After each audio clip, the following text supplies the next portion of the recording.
DCS and SCADA get swapped around as if they're the same thing. They are not. Both run plant control. Both have screens, alarms, and trends. But they answer two different questions, and confusing them leads engineers to specify the wrong system for the job. So what is the real difference between a DCS and a SCADA system? In this video, I will give you the plain English version. First, a quick recap of what each acronym actually means. Then what a DCS really is and why it does the control itself. Then what SCADA really is and why it is spread across miles. And finally, the key axes that tell them apart, plus why the line between them is blurring. Let us start with the names. Quick note before we dig in. This is from PLC Simulator, where you can practice industrial controls and the concepts in this video free, right in your browser. No install, no hardware. The link is in the description. Click the link in the description to try it free. Now back to DCS and SCADA. Start with what the letters mean. DCS stands for Distributed Control System. SCADA stands for Supervisory Control and Data Acquisition. And here's the trap, right in the name. The distributed in DCS does not mean spread across geography. It means the controllers are distributed inside one plant. Instead of one giant central computer, the control is shared across many controllers on a plant network.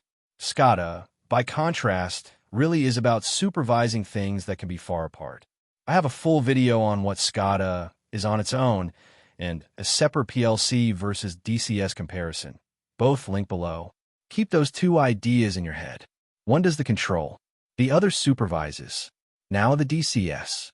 A DCS is process-centric and plant local. It is not a box you buy. It is a whole system. Controllers, I/O, networks, and operator stations engineered and sold as one tightly integrated package, usually from a single vendor. And here is the defining point. A DCS does the control itself.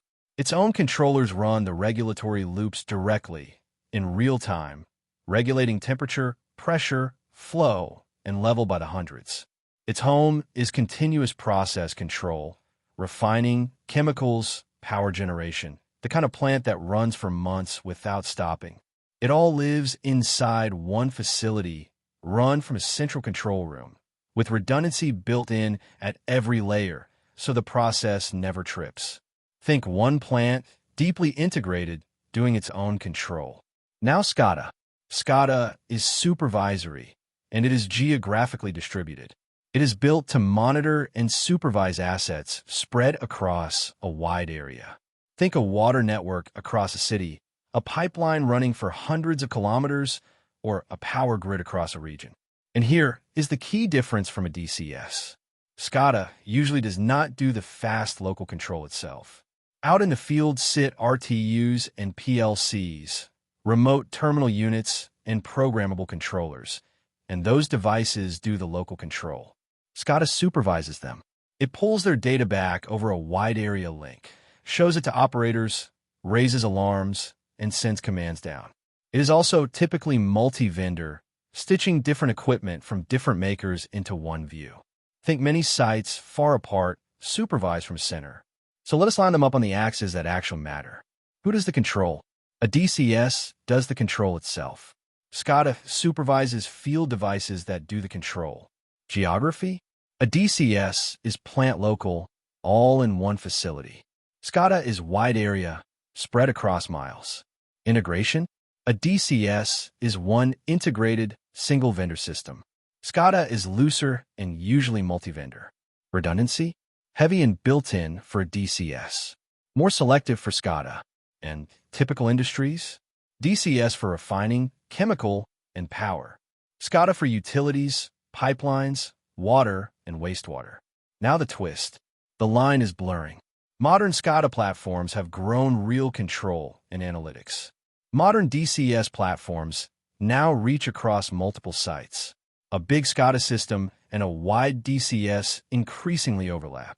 But the core instinct still holds. So here's what to walk away with. A DCS does the control inside one tightly integrated plant. SCADA supervises devices that are spread across a wide area.